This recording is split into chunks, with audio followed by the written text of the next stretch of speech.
ഇപ്പോൾ അവിടെ ദുർഗിലുള്ള P Santhosh Kumar MP നമ്മോടൊപ്പം ടെലിഫോൺ ലൈനിൽ ശരിയാണ്. ശ്രീ സന്തോഷ് കുമാർ, ഈ വിധിപ്പകർപ്പ് വായിക്കുമ്പോൾ നമുക്ക് അതിൽ കൃത്യമായി ചില കാര്യങ്ങൾ വ്യക്തമാകുന്നു. ഇതിൽ മാതാപിതാക്കൾ നൽകിയ സത്യവാങ്മൂലം, അതിലേറ്റവും പ്രധാനപ്പെട്ട കാര്യം ഈ കുട്ടികൾ സ്വന്തം ഇഷ്ടപ്രകാരമാണ് പോയത്, മതപരിവർത്തനത്തിനോ മനുഷ്യക്കടത്തിനോ അല്ല എന്ന് അവർ കൃത്യമായി പറയുന്നു. മാത്രമല്ല ഈ പെൺകുട്ടികൾ തന്നെ മൊഴി നൽകിയിട്ടുണ്ട്, ഞങ്ങൾ കുട്ടിക്കാലം മുതൽ ക്രിസ്തു മതത്തിൽ വിശ്വസിക്കുന്ന ആളുകളാണ്. അപ്പോൾ ഈ രണ്ട് ആരോപണങ്ങളും അല്ലെങ്കിൽ FIR-ൽ പറഞ്ഞ കാര്യങ്ങളും നിലനിൽക്കില്ല എന്നത് ഏറെക്കുറെ കോടതി മെറിറ്റിലേക്ക് കടന്നിട്ടില്ല എങ്കിൽ പോലും അതുകൂടി പരിഗണിച്ചുകൊണ്ടാണ്, കോടതി നിരീക്ഷിച്ചുകൊണ്ടാണ് വിധി പ്രസ്താവന നടത്തിയിരിക്കുന്നത്. അതായത് ഈ ഘട്ടത്തിൽ സാധാരണ കേസിന്റെ ഒരുപാട് മെറിറ്റിലേക്ക് കോടതികൾ പോകുന്നതല്ല. ഇപ്പോൾ 9 ദിവസത്തിനകം തന്നെ ഈ കേസിൽ ഇതുപോലെ ഭീകരമായ വകുപ്പുകൾ ചേർത്തൊരു കേസിൽ ജാമ്യം കിട്ടി എന്ന് പറയുന്നത് ഒരു വലിയ പോരാട്ടത്തിന്റെ വിജയമാണ്. ഈ 143 BNS വെച്ചിട്ട് 2 കൂടുതൽ ആളുകളെ കടത്തിക്കൊണ്ടുപോകുന്നതാണ് ആരോപണമെങ്കിൽ, കുറ്റം ആരോപിക്കപ്പെട്ടാൽ 10 വർഷത്തിൽ കൂടുതൽ ശിക്ഷ കിട്ടാവുന്ന ഒരു കേസാണിത്.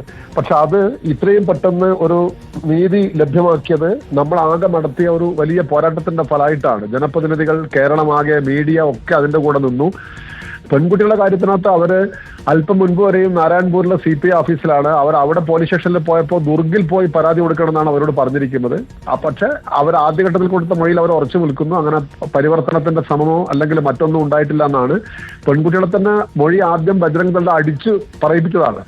ഇപ്പൊ സാഹചര്യങ്ങൾ പാടെ മാറിയിരിക്കുന്നു. എന്നിരുന്നാലും ജാമ്യത്തിന്റെ കണ്ടീഷൻസ് എന്ന് പറയുന്നത് കുറച്ച് കൂടുതലാണ്. അതിനെതിരെ നമ്മൾ അത് അടുത്ത ഘട്ടത്തിൽ അത് ലിസ്റ്റ് ചെയ്യാൻ വേണ്ടിയുള്ള ശ്രമങ്ങൾ നടത്തേണ്ടി വരും. അതായത് FIR തന്നെ കോഷ് ചെയ്യണം എന്ന നിലയ്ക്ക്, അതായത് കേസ് തന്നെ റദ്ദാക്കണം എന്ന നിലയ്ക്കുള്ള നിയമ അല്ല, ഇത് ഈ കാരണം നമ്മള് കോടതിയിൽ കേസ് എത്തിക്കഴിഞ്ഞാൽ അത് സ്വാഭാവികമായി നിയമപരമായ മാർഗങ്ങളിലൂടെ നേരിടണമല്ലോ. FIR കോഷ് ചെയ്യാനുള്ളത് ഒരു കാര്യം, ബെയിൽ അപേക്ഷ എന്ന് പറയുന്നത് ബെയിലിനകത്തുള്ള കണ്ടീഷൻസ് ലിസ്റ്റ് ചെയ്യാൻ വേണ്ടിയിട്ടുള്ള അപേക്ഷ വേറെ കൊടുക്കേണ്ടി വരും. ഇതൊരു നിരന്തരമായി നടത്തുന്ന ഒരു പ്രക്രിയയാണ്, ഒരു ദിവസം കൊണ്ട് അവസാനിക്കുന്നില്ല. ഇപ്പൊ ഏറ്റവും ആശ്വാസകരമായിരിക്കുന്ന കാര്യം, ഇത്ര ഭീകരമായ വകുപ്പുകൾ ചാർത്തിയ ഒരു കേസിനകത്ത് 9 ദിവസം കൊണ്ട് തന്നെ ഇത് കിട്ടിയുമുള്ളതാണ്, ജാമ്യം കിട്ടിയുമുള്ളതാണ്. അതൊരു ചെറിയ കാര്യമല്ല. അത് MP-മാരുടെ സംഘം അമിത്ഷായെ കണ്ടു. അപ്പൊ ഇന്നലെ തന്നെ കിട്ടുമെന്നായിരുന്നു ഒരു ധാരണ ഉണ്ടായിരുന്നത്. അതിന്റെ സാങ്കേതിക കാര്യം എന്തോ ആവട്ടെ.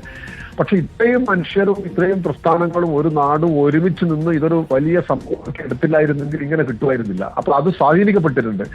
കാരണം ഇതൊരു കള്ളക്കേസാണ് എന്ന് ഭരണാധികാരികൾക്കുൾപ്പെടെ കേന്ദ്ര ഭരണാധികാരികൾക്കുൾപ്പെടെ ബോധ്യാവുന്ന ഒരു സാഹചര്യം ഉണ്ടായി. അതൊരു ചെറിയ കാര്യമല്ല. ആ സമ്മർദ്ദം ഇനിയും തുടരേണ്ടി വരും. അങ്ങനെ തുടർന്നാൽ മാത്രമാണ് ഇത് തീരുക. പിന്നെ കന്യാസ്ത്രീകളെ ഇങ്ങനെ അപമാനിച്ചതിനെതിരെയുള്ള മാനനഷ്ടത്തിനുള്ള കേസ് കൊടുക്കണം എന്നും കൂടെ അവർ ആലോചിക്കുന്നുണ്ടെന്നാണ് ഞാൻ മനസ്സിലാക്കുന്നത്. ചില സുഹൃത്തുക്കളും ബന്ധുക്കളൊക്കെ സംസാരിച്ചതിൽ നിന്നും 100% എനിക്ക് ആ കാര്യത്തിൽ ഉറപ്പില്ല. ആ കേസ് വേറെ കൊടുക്കണം. കാരണം നിരന്തരമായി അവർ അവമാനിക്കപ്പെട്ടു. കേരളത്തിലെ മാധ്യമങ്ങളിലൂടെ അവർ അവമാനിക്കപ്പെട്ടു. അവരിതെല്ലാം ആളുകൾ അവിടെ പ്രത്യേകം ഒരു കാര്യം അറിയാതെ ചാനൽ ചർച്ചയിലൊക്കെ വന്നിരുന്ന് ഇങ്ങനെ പറയായിരുന്നു. ചർച്ചയെ പറഞ്ഞുകൊണ്ട് മാത്രമല്ല ഞാൻ പറയുന്നത്, അല്ലാണ്ട് അവർ പ്രസ്താവന ഇറക്കുന്ന അവർക്കെതിരെയും കേസ് ഉണ്ടാവും. ഇപ്പോൾ താങ്കൾ പറഞ്ഞതുപോലെ ഈ പെൺകുട്ടികൾ നിയമ നടപടികളുമായി മുന്നോട്ട് പോകുന്നു. ഇതിൽ പരാതി ഇതുവരെ നൽകാൻ കഴിഞ്ഞിട്ടില്ല എന്നാണോ മനസ്സിലാക്കുന്നത്?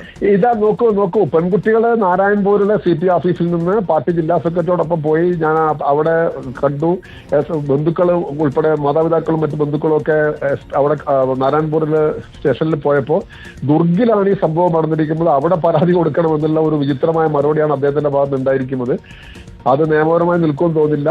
ഇനി കോടതി വഴിയാണെങ്കിലും ഈ കേസ് എടുപ്പിക്കുന്നതിന് വേണ്ടിയുള്ള എല്ലാ ശ്രമങ്ങളും നടത്തും. കുട്ടികൾക്ക് ആവശ്യമായ എല്ലാ സംരക്ഷണവും കൊടുക്കാമെന്ന് അവിടുത്തെ പാർട്ടി അവിടുത്തെ ഒരു ഉറപ്പ് കൊടുത്തിട്ടുണ്ട്. മറ്റെല്ലാ പുരോഗമന പ്രസ്ഥാനങ്ങളും കൂടെ ചേർന്നുകൊണ്ട് ആ വഴിക്കും ഈ കാര്യം മുന്നോട്ട് കൊണ്ടുപോകും. കാരണം ഉണ്ടായിരുന്ന ഒരു പ്രശ്നം എന്ന് പറയുന്നത് പെൺകുട്ടികൾ പരാതി കൊടുത്തില്ലെങ്കിലും ഉള്ളതാണ്.